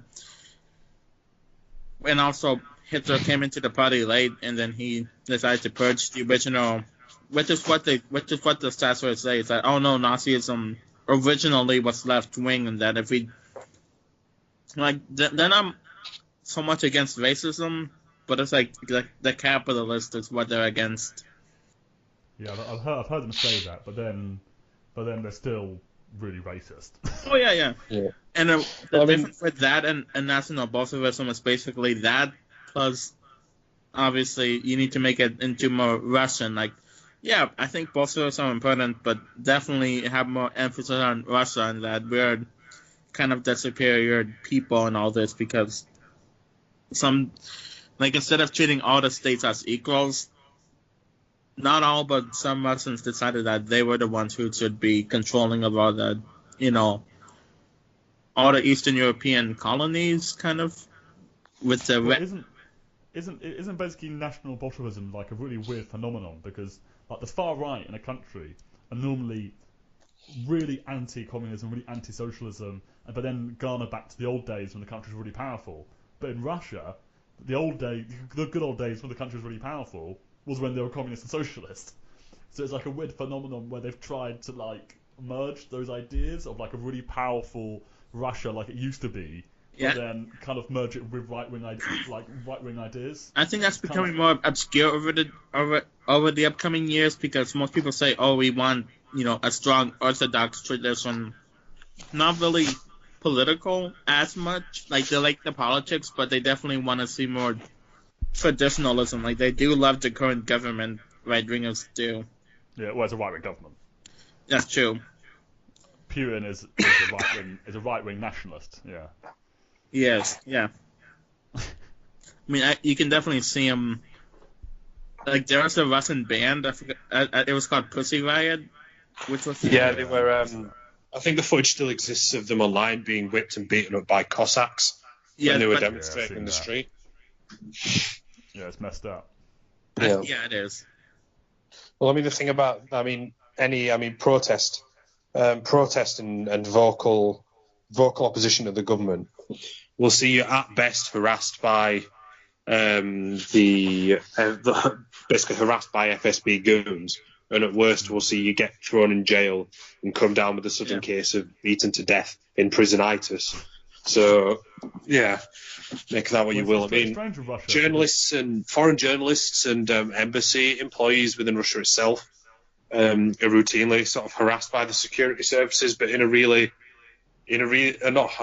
subtle isn't the right word, but rather than simply like threatening them or anything like that, they just let them know they're there. By they'll break into the houses and they'll leave a window open, or they'll leave the television on, or they'll fuck with their alarm clock, or they'll move a teddy bear. Yeah. I mean, I think the worst I've heard is shit in someone's toilet and then not flush and then leave. Yeah, but that kind of thing. In Russia with Putin and all that, I mean, it's like all opposition is like crashed. It's like, far right opposition in Russia has also been under pretty big attack by Putin and all that. National Bolshevism was outlawed, and they were sort of crushed. A lot of the other far right in Russia have been crushed. Like, I was watching a documentary on it. Like 5 or 6 years ago, they used to have massive far right like neo-Nazi rallies in Moscow, and now they have like none because they've just been. They had one recently, and it was like hardly anyone turned up. Yeah, because they've just pretty much all of them have like slowly been like imprisoned. I'm not saying that's necessarily a good thing, but I'm just saying like he does turn on the far right as well as like the far left and like the liberals and like just generally like more moderate opposition. Well, if you're a Russian and your politics is based upon sort of evoking the past, pretty much eternally, getting back to this notion of a glorious past that never really quite gets there, because obviously the reality is never glorious. So you always need to look for somebody to blame when that doesn't materialise and all the rest of it. If you see people goose stepping and doing Sikh Heil salutes in the middle of the street, that's not going. Given the history, that's not really going to appeal to Russian nationalism, is it? Considering how many Russians were murdered by the Nazis. The total war dead of the Soviet Union in the Second World War was something like 27 million. Yeah. A lot of those. The majority of which were civilian deaths, not troop deaths, or of troops who were captured and then deliberately starve to death, or starve to death in prisoner of war camps. I mean, the Nazis actually planned. They planned to not kill all of them, but they wanted to kill 30 million. They wanted to kill 30 million. That was the idea. Was that they would thin the population out by 30 million, and then all Slavs, wasn't it? All Slavs were going to either that's right. massacre, enslave, and then very few or deport would be incorporated. Yeah, but I don't know. Massacre, enslave, or any Slavic person like a Russian could be a Nazi. I mean, I can get how there could be like other far right ideologies, like maybe national Bolshevism, and like maybe just generally like a far right in general. But I don't get how they could be like specifically a neo-Nazi and support like Hitler and so on, because he was like Hitler would like be insulted if they supported him. If they met him, he considers them like subhuman. Yeah. Well, neo-Nazism. I mean, you've got to remember these people are not. They're not particularly well educated. They're not people who are keen. They're not keen history students. So there's a lot of there's a lot of imagined history there. And I mean, the other thing is that neo-Nazism isn't the same as. I mean, it can't be the same as the 1930s Nazism, because Nazism was a specifically German ideology. I mean, there are elements of it that are just German, like the idea of the Volk. Or Völkisch ideology, which is this idea that Germans sort of came from the land or the forests or whatever, and that in order to sort of recapture in order to create the sort of the ideal German society, what they needed to do was return to the land, which is why they devised the 4-year plan, which was a direct response to Stalin's 5-year plan, or Goering did in 1936. The idea was that, okay, the Soviet Union's industrializing, therefore we've got to deindustrialize it and create an agrarian colony there, and the ethnic Germans who live in the Lebensraum we've created can live off the land. That was the idea. They were vehemently anti-modern, except when it came to the means of deindustrialization is like some like proper Luddite, like moronic. Oh yes, it's Luddite, it's Luddite. But I mean, Nazi ideology is kind of incoherent and kind of mad. I mean, all far-right ideology is mad, isn't it? From libertarianism to like actual fascism, all of it is like completely inconsistent and bonkers. Obviously, I'm not saying all right-wing ideologies are. Obviously, you still get right-wing ideologies that are like a bit, I don't support them, but they are a little bit more sort of consistent and like, I wouldn't say, like neocons and sort of like conservatives in general who might have a little bit more of a consistent ideology, or like certain branches of like not proper libertarianism but like neoliberalism, which I'd still say is right wing, or like Thatcherism. So I'm talking about proper like fringe far right stuff is like. Well, I mean, if you're a conservative, like your primary concern is preserving certain institutions and traditions because they work. That's their perception of it. I mean, if you're I mean, there's some ideologies that are kind of mad but consistent, like libertarianism. But then with Nazism, a lot of it is just sort of like lashing out at various things that are happening at the same time, and you just throw all of it under the aegis of it's the Jews. And that's essentially what Nazism is. It's like a fusion of the notion of Völkischness, which actually preceded Nazism. And then sort of combining it into a modern kind of anti-Semitic ideology, which somehow combines all the various strands of anti-Semitic thought into one thing, where it's like, they killed Christ and they're capitalists and they're communists at the same time, and even like modern Nazis believe that. They believe they're behind everything. They're behind everything. They are everything. Yeah. Every movement is them. The conservatives who lobby to privatize everything are in bed and together with the guys running like communism. Say it quietly. George Soros. Oh yeah. Well, George Soros is apparently some communist Nazi, isn't he? He worked for the Nazis, but he also some billionaire wanted a communist revolution, even though he'd lose everything. I mean, if he does really want a communist revolution, that's a really selfless act, that is. I mean, bloody hell, he must be the most selfless guy in the world. So, I mean, champagne socialism has always struck me as a kind of strange insult for that reason. It's like someone advocates an ideology that is against their own interests. That's an insult. What? Yeah. That's like a compliment. Yeah, I mean, it's absolutely bizarre. I mean, does that mean that somebody who's working class and a capitalist does so because it's in their own interest as well? I mean, I don't understand it at all.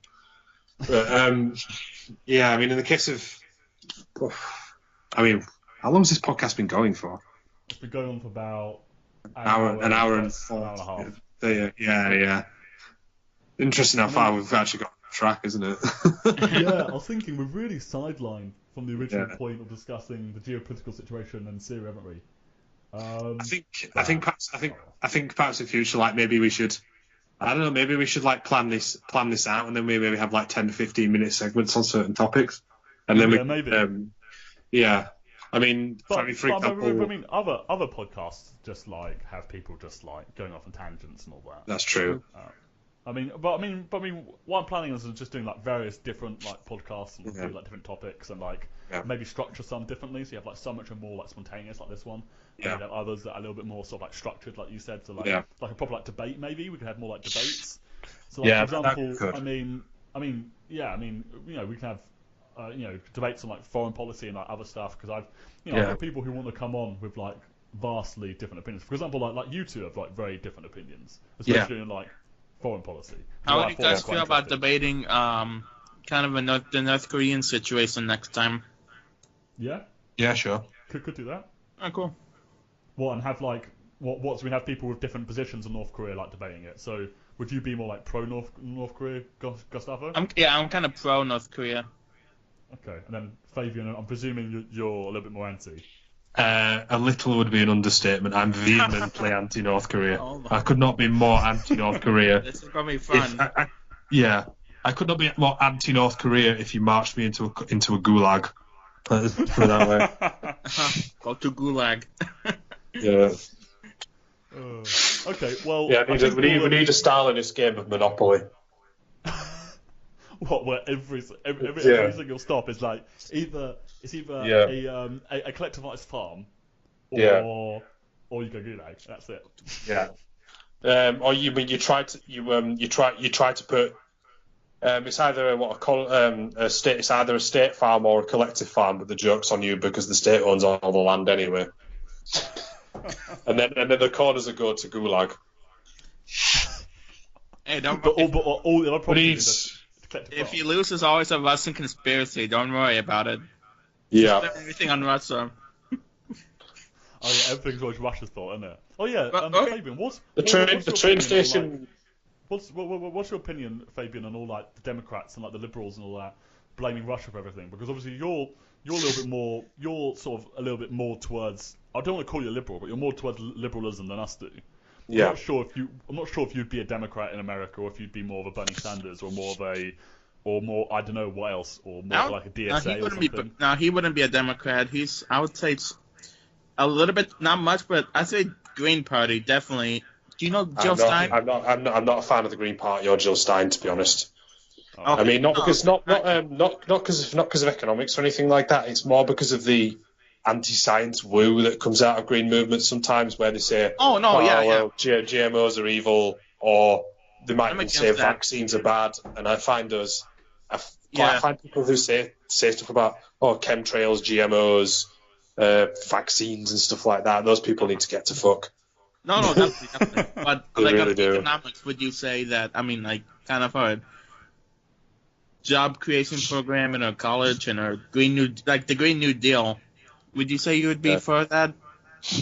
Yeah, absolutely. I'm a fairly strong social democrat. Is probably the best. So I think besides the GMO whatnot, I think you would be a Green Party member in the United States because Democrats are like extremely far. Like if you think of Democrats logically, they are kind of very far right. I mean, they're interventionists, always defending the banks, always and neoliberal. I mean, in the context of American politics, they're centre to centre left, but in the context of anywhere else, where the opposite window is shifted to the left, they're actually what might be called a centre right party, and then the Republicans are the far right party. I'd say the Democrats are basically the Tories, and then the Republicans just don't exist in the UK, and then Labour just doesn't really exist in America. Well, UKIP. Yeah, I was going to say they kind of remind me of UKIP a little bit. Yeah. It's just with UKIP, the race baiting is a little bit, in some ways, is even more explicit, if that were possible. Yeah. Than Republicans. I mean, some Republicans can be really. I mean, it depends on the Republican you're talking about, but I mean, the Southern strategy, it's not as overt now as it was in the 1960s, where they constantly played on fears of like racial advancement of black people. Like, I mean, if you ever have like a few minutes to spare reading about something, just take a look at the Willie Horton ad for the Bush Senior's campaign for the presidency in 1988? Bush Senior's first. I mean, because you can count this back. I'm pretty sure. Like, how was it? 2016, 2012, 2008, 2004, 2096, 1988. That's right. They ran something called like a Willie Horton ad, which it played on the fears of like black criminals getting out of jail because the Democrats were soft on crime, to the point where this guy. Yeah, I mean, it was a real guy they were talking about, but they nicknamed him Willie Horton rather than William Horton, just to make him seem that much sort of like scarier, like he was some urban black criminal or something like. It's quite bizarre. It's subtle, but it's an example of one of those things where it's like the racism isn't necessarily overt, but there's a dog whistle there. Yeah. It's a lot of dog whistles. Yeah. Like, I mean, like the UKIP Turkish immigrant poster, or the one where they had, you've probably seen this with the big clunking fist pointing out of the paper. Where it says it's 26 million Europeans are looking for work, and whose jobs are they after? And there's just the hand coming out of the fucking screen, out of the paper, like pointing at you, looking at the ad, and that kind of stuff. But I mean, it's a. I mean, Fabian. So which? Yeah, but because we kind of gone off on a tangent. Yeah. Whilst already off on a tangent. Yeah. So what exactly? So which party do you think you'd be in American politics, and what is your opinion on like the Democrats always blaming the Russians for everything? Well, I mean, in the United States, what I guess what troubles me is that a lot of the third parties are kind of a fucking joke as well. I mean, like, I'm not a fan of Jill Stein of the Green Party, and I'm certainly no fan of the Libertarian Party, as you might guess. Like, I mean, the Republicans, I mean, obviously I'm not a supporter of them. The Democrats, I might find common cause of people further on the left of the Democratic Party. Simply in terms of what could be politically achieved, I guess I would probably place myself closer to somebody like somebody like Bernie Sanders. But at the same time, I'm not a fan of the way they look at certain political issues. Like, I mean, did you know he voted against the Affordable Health Care Act? He actually opposed it because because it wasn't good enough. That was the idea. Yeah. Well, but I've seen this kind of attitude before. It's like we either have everything now or we don't, because they think that passing piecemeal reform will kick reform into the long grass, when actually it's the other way around. Where if you don't accept a small reform, then the people opposed to it say, well, see, people don't want it to the long grass. I've got someone at the door. Hold on a second. If you guys continue talking, I'll be back in a second. Yeah, that's fine. I mean, in 2011, there was a referendum in Britain on changing the voting system from the sort of the plurality system where you just mark the candidate with an X, to where you rank candidates in order of preference, so that anybody in a given constituency needs 50%. They need the consent of 50% of the population in order to win the seat. Obviously, I mean, it's different to the United States, where you've got like a plurality system, but I mean, I don't know exactly how it works, but I mean, in presidential elections, at least, there's like a points allocation for each state, isn't there? Well, how they organize it is that they have to think of super delegates for like basically less populated states. I don't mean. Back, by the way. All right. You're talking about primaries, aren't you? Yeah. Are you talking about the general election? I'm talking about like in general elections. Each state has like a given number of votes. Oh, yeah. I got a points allocation. which is why Donald Trump won against Clinton. Yeah. I mean, the vagaries of the electoral college. A main criticism of Clinton was that she refused to go to many of the, the Rust Belt states because, she thought it was a Syrian, so she's like, she ignored those people, which is why they voted for Trump. Yeah, I've heard that. Yeah. But, yeah, I mean, so you have a kind of, it's like a plurality system in that you just sort of mark your X next to a candidate or whatever. But in the United States, but then you have like a points or votes allocation on top of that, which distorts it even further. I mean, if you take that out of the equation, instead of thinking about states, think about individual constituencies, of which there's 650 in the UK, and then winner takes all, which is worth one seat. That's how the voting system works in this country. In 2011, there was a referendum on changing the voting system. And I mean, I don't know why I'm detailing it so much, because I'm really only demonstrating it as an example regarding reform, where a lot of people said, well, we want proportional representation, and the system that you want to change to isn't good enough, so therefore we reject it. And then it was rejected, and you've not heard anything about electoral reform since, because the rejection of that piecemeal reform was used by most of the Conservatives and the Labour parties to kick reform into the long grass. Whereas if there'd been a change and people said, "Oh, we kind of like this," then you can use that as a platform for more reform. Although at the same time, though, I've been reading about this recently. One of the weaknesses of the left, the reason why the left has been losing so much over the last few decades, is because the right wing always pushes the boat out, and the left hasn't. Or for the last few decades, hasn't. It's always been meeting the right at the centre, and it's never been pushing the boat out at all. And the right wing keeps pushing the boat out and keeps dragging the averted window left. And sorry, right. I mean, I wish they dragged it left, but obviously they're dragging it right. And I feel like one of our weaknesses is that actually we do, like, even though I agree with you that maybe he should have voted in favour, but at the same time we need to be even really radical stuff. Because as the article said, if you say something really radical, then afterwards, if someone else who's on your side says something a little bit more moderate, it comes across so much better.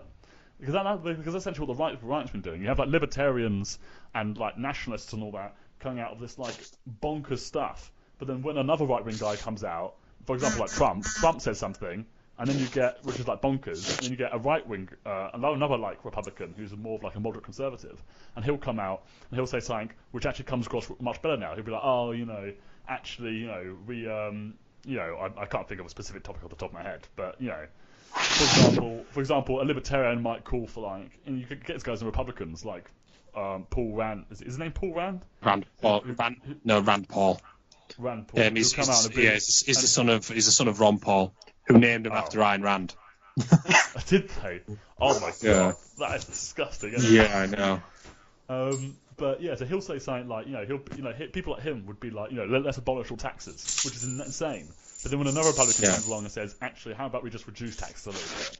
It sounds a lot better. Well, interestingly, during the presidential election, Trump wasn't actually the most extreme of the what was it, 16 candidates in the field for the Republican primaries.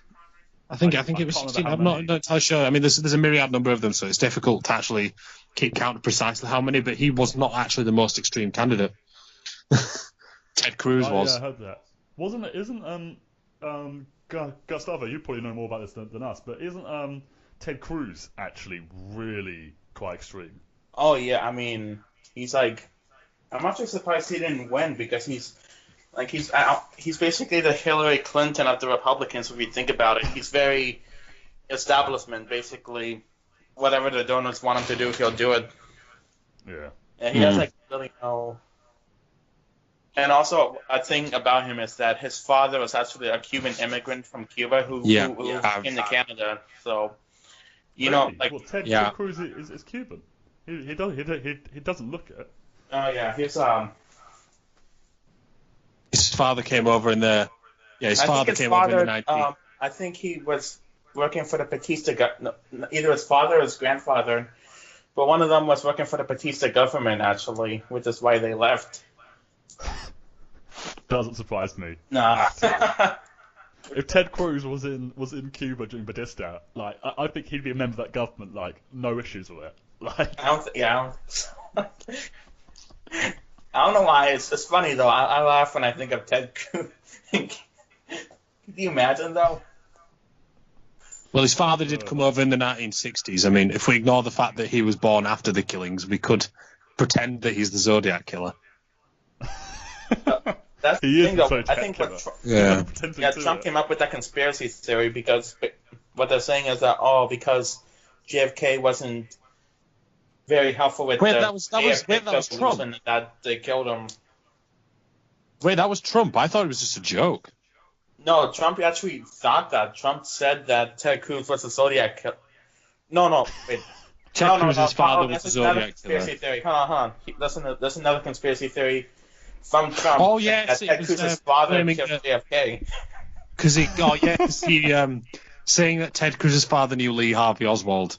I believe he was with him before. I remember him saying this. He said he was with him before President Kennedy was killed. Nobody says anything about it, and it's like, well, probably the reason nobody says anything about it is because it never happened.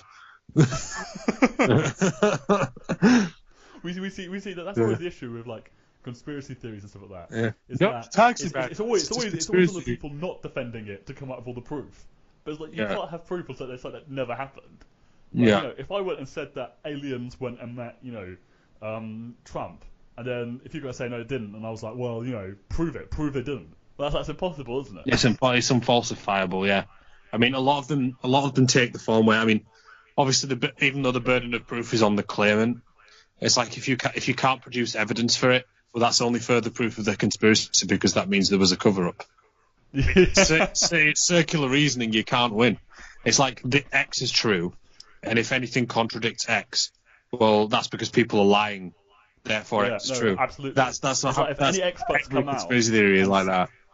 Oh, it's actually very similar with Trump, like Trump supporters. Yeah. If anyone comes out and criticises Trump, like an expert comes out and says, actually, the economic report. It's proof of the. They're all in the conspiracy. They're all the establishment. Everyone's the establishment. It's like because the what was it? His tax reforms. The guy who wrote the tax bills for Reagan, the tax cuts for Reagan, he came out saying that the tax cuts won't make any jobs and so on. And all the Trump supporters were quick to say, "Oh, he's part of the establishment.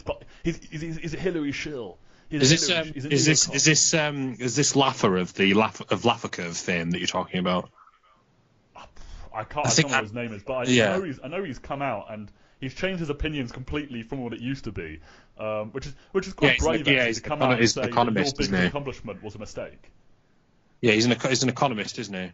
Yeah. He's the one. I think I can't remember. I think it's Michael Laffer. I think that's his name.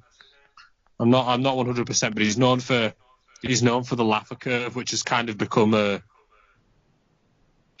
like a subject of. Hang on, I'm actually googling this now because it's annoying me. So am I actually.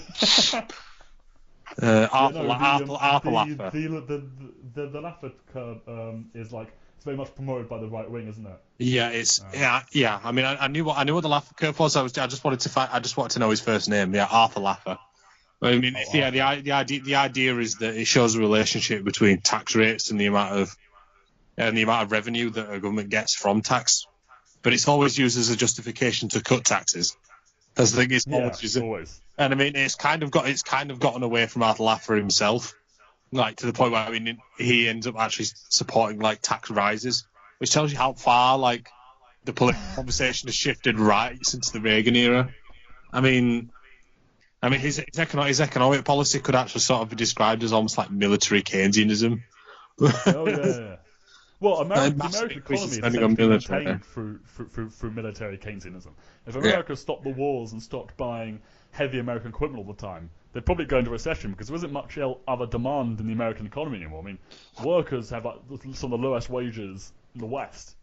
What I mean? Yeah, when you get what actually usually happens in situations like this is you get an accumulation of the growth gets built on the back of like private debt in order to maintain consumer demand. And then eventually that can't be sustained anymore. and then the whole thing just collapses. That's basically what happened in 2008. 2008. Yeah. Where the financial institutions were making risky investments, but they were kind of hiding the risks, and the credit rating agencies were complicit in it as well. Because in order to make money, they needed to give credit ratings to the banks which were amenable to them. Otherwise, they would go to another credit rating agency. And then the modelling of risk by these financial institutions went awry as well, because it was based on certain assumptions that just had no basis in reality whatsoever. And then the whole thing just came as a complete surprise, because they'd massively underestimated certain risks that had either been they either underestimated or they hid risks that are involved in investments, like in the US subprime housing market, where they would throw packages of mortgages in together in order to disguise the bad ones in amongst the good ones. I mean, ultimately, the result was that they couldn't keep kicking the can down the road forever, and the whole house of cards basically collapsed, and that's what led to the crash of 2008. Do you think we're going to have another crash? Because private debt is still quite high, and sort of wages and demand, like natural demand in the economy, is still actually quite low. Because obviously, the reason why private debt became so high was because it was, wages and so forth stagnated, and therefore they need to maintain demand in the economy. So the only way to do it is just to lend and lend. You can't do it off the perception of good news from businesses forever, which boosts investment demand. You can't, because by the backbone of it is consumer demand. But I mean, if there is going to be another major crash in the future, it won't be in the banking sector. It'll be somewhere else. I don't think it'll be somewhere else. Okay. Yeah. I mean, because it's not just about government policy. It's about financial institutions themselves being a little bit more vigilant about these things. They're not going to want something like that to happen again, because it endangers their future as well. So even if they can count on a bailout from the taxpayer. Yeah. Well, should we end the podcast here? Because we've done like 2 hours now. Yeah. It's gone massively off topic as well. It has. Like, we kind of already spoke about Syria like a little bit. Actually, I think most of it. Much about Syria, other than the one. Yeah. However, I do know a lot about North Korea, though, so I think it'll be more lively discussion on North Korea and the whole DPRK situation. Yeah, if you'd like, we could set up like a debate on North Korea. I can see if I can get other people as well. We could have like 2 teams of 2, and then maybe someone in the middle, just to like orchestrate the conversation and structure a little bit more. Awesome. So someone just sort of say, right, this group can talk now, this group can, and then sort of ask questions and so on. We could organise that for the next one if you guys would like that. Awesome. Sure. Okay. All right then. I'll start organising that. This is recorded, and then I don't know how long it's going to take me to really work out which folder it records to, and then I don't know. I don't know. I think it won't be long. I'll just upload it to like what's it called? What is it called? The like my Microsoft Movie Maker and shit. And then I'll just put it on, and then just put like a picture up or something. Yeah. What are you doing? Are you uploading it to YouTube or something? Yeah, I think so. And then I'll just post it around Facebook as well. I'll post a link around Facebook. Okay. I might put it on the economics debate group. Yeah, sure. That should be lively. Well, I think they'll find it interesting because they kind of know us, and but without having heard our voices before, at the very least. No, I'm surprised how northern you sound. Actually, I didn't think you were gonna sound that. Yeah, I mean, it's probably. So it makes me laugh here, because I sound really sort of working class and salt of the earth, don't I? Which I guess I guess it does contrast a little bit with the way that I write and the way that I speak, and there's this like uncomfortable juxtaposition of the two. So I do know exactly what you're talking about. I mean, I was a little bit surprised by how you sounded as well. Like, because you sound like a radio host, because you've got this sort of like quite deep timbre in your voice. So yeah, I've got a deep voice. Mm. And then Gustavo, do we sound well? You don't really know Fabian, but do I sound how you thought I was going to? Or Yeah, kind of. I liked it. I like your voice. Oh, gee. okay, And I'll finish it here then. all right. Okay, all right then. I'll organise that debate then. Well, when are you guys next free then? I work part time, so I'm free basically during the week most days. Yeah, me too. We can do anytime next week. I mean, same. Okay, like Monday. Yeah, sure. Monday's fine. Yeah, maybe. Okay. Yeah. I'll see if I can organise it because I'm actually really busy. Yeah. All right. I've got my it's my birthday today. Oh yeah, happy birthday. Thank you very much. And then I've got like celebrations like all coming up. Like it's really gonna be really busy. And I'm also organising a massive demonstration on Sunday. So we're gonna have a few hundred people there, so I'm really busy there. I have a call. I gotta go. Okay. All right. All right. All right. Thank see you. guys. Bye. All right.